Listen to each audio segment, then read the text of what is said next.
All right, good evening and welcome to this edition of Mock Ad Hoc, the podcast. I'm your host, Johnny B. And just like a good craft beer, like the Sculpin here, you want to make sure you have some quality people lined up on your list on who to draft for draft day. Hey, and while you're at it, get yourself a solid trophy, would you? Don't get the silly ones on the internet. Get the one that's going to make your buddies go, wow, dude, I'm going to throw that on my mantle.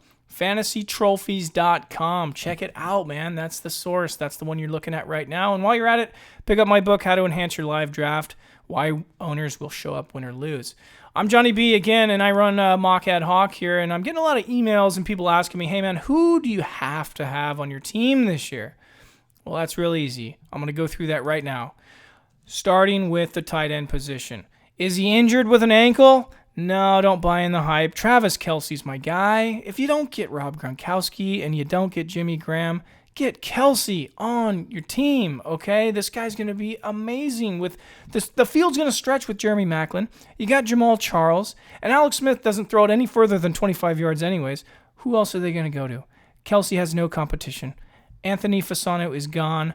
Andy Reid has a lot of big plans for Kelce, and I just think the way I'm seeing in preseason, this guy is going to be a huge option, and I want that guy on my team as a tight end. Let's move to the wide receiver position. I really think Stevie Johnson this year on the San Diego Chargers is the guy you have to have in a PPR setting. Don't miss on Stevie, okay? Is he a good football player rather than a fantasy player? Yes, you could argue that, and I agree, okay? But when he was with the Niners, I think that exemplified that. Now he's on a team where he's going to be a better fantasy player than football player, okay? That's why you got to get him. Phillip Rivers loves that slot position. We saw Eddie Royal, right? We know what Phillip wants in his offense, okay? Just think of this.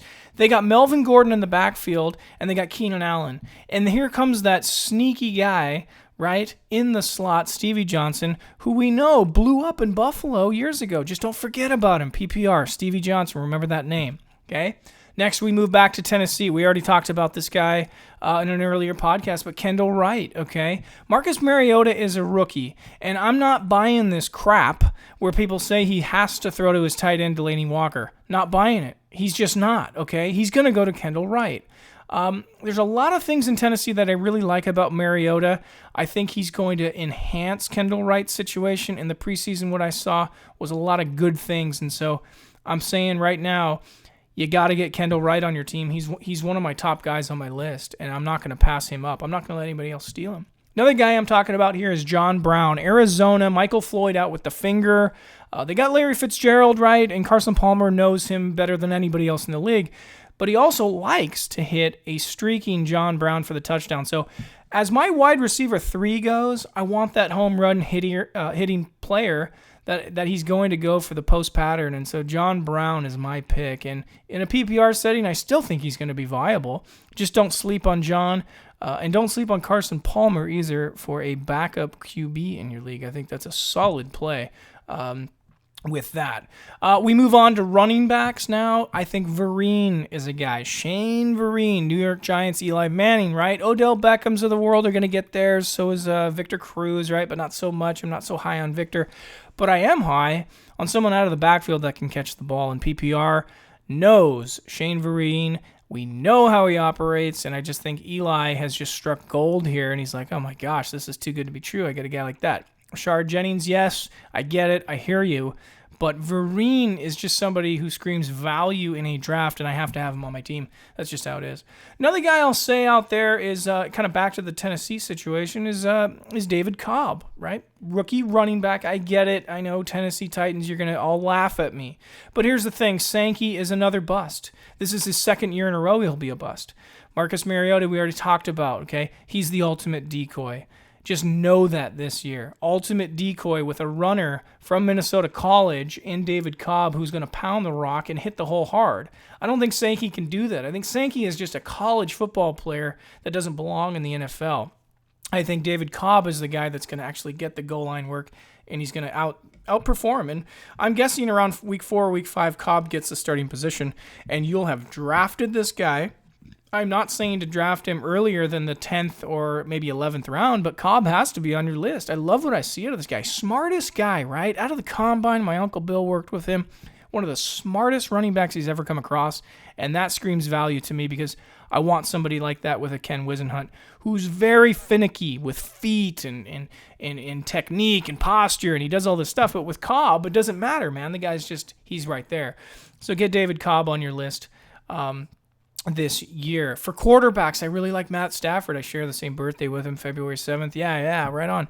But hey, here's the thing, dude. He's not only a good guy, but he takes hard hits, and he throws a nice deep ball. We already know that. But here's the thing. He's got Abdullah this year, Amir Abdullah. I'm not going to go into him because he's too obvious, okay? I know you have to get him on your team, but as far as quarterback goes, he's got a steady Eddie with Joik Bell in the backfield. He's got those receivers. Stafford comes back to fantasy football relevancy this year. Telling you right now, mark my words, if you don't get Aaron Rodgers, Andrew Luck, or Russell Wilson, your guy has to be Stafford on a Detroit team that's going to pass the ball so many times, get a lot of touchdowns, maybe some trash time here or there. I just see it. That's how I see it. Get Stafford on your team. He has to be. One other thing I'll point out to you right now is, we're hearing a lot about Jeremy Maclin and that, coming from Philly over to Kansas City, he's not going to see a lot of fantasy value. Completely disagree, man. I'm watching Andy Reid, and this guy's found his wide receiver, right? Don't forget about Jeremy Maclin. I don't understand why people are letting him slip by different rounds to go after, different receivers out there that are on your board. But Maclin, I truly believe Alex Smith, and I'm a 49er fan, Alex Smith has found somebody he's going to risk the ball deep to. I don't know how else to put that because Alex Smith doesn't have the word risk in his vocabulary. He's a conservative player that's going to hit Charles and Kelsey, but I like Maclin this year. I think a lot of people are down on him. I'm not. He's still an amazing guy that can get open, and he can get that separation. And in the NFL, that's all you can ask for. So don't forget about Maclin. I think he's going to be very, very good in that department as well.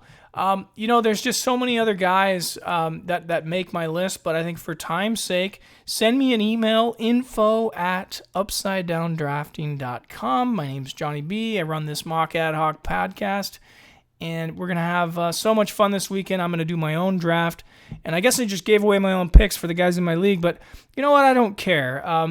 That's just how we roll here, and you know what? Just like the fine craft beer, make sure you have some fine players on your list to bring to your draft and put them in your back pocket because, again, reaching for guys like that, I have no problem with. It doesn't hurt you whatsoever.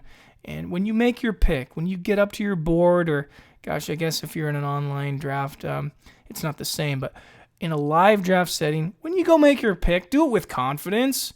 Act like you've been there before. I hate these guys. I've said it before where you shrug your shoulders and you're like, yeah, well, I guess I had to take this player because he's available. Don't be that guy. Be the guy that comes in like you've won the league a million times, okay?